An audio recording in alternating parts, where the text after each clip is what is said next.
The 10th Amendment to the United States Constitution is part of the Bill of Rights and was ratified on December 15, 1791.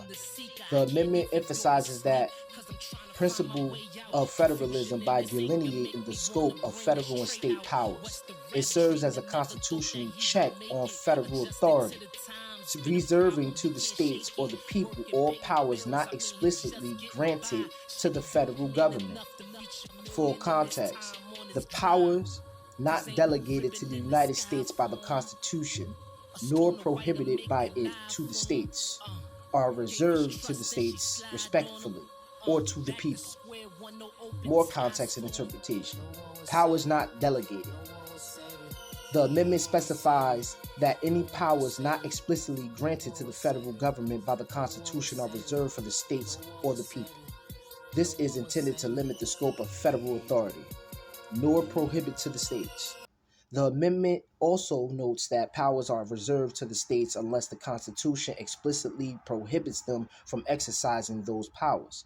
This further clarifies the division of authority between federal and state governments, reserved to the states or the people. The phrase "or to the people" emphasizes that not only states but also individual citizens retain powers not granted to the federal government. This reflects the framers' belief in the importance of individual liberties in local governance.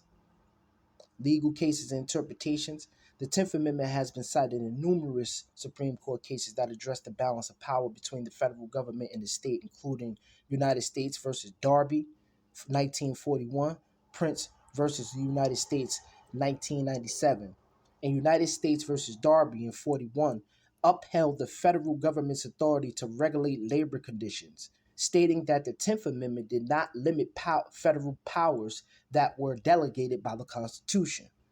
Prince versus the United States, 1997, struck down certain interim provisions of the Brady Handgun Violation Prevention Act, ruling that the federal government cannot compel state officers to execute federal laws as it would violate the 10th Amendment. This is the separation also that you have to have with state police and federal police. If you're on federal property such as the post office, then a state police officer or local police officer can't come and trespass you from that property because of that separation, right? So certain modern implications. The 10th Amendment is often cited in contemporary debates about states' rights and federalism, particularly in areas like healthcare, education, and criminal justice.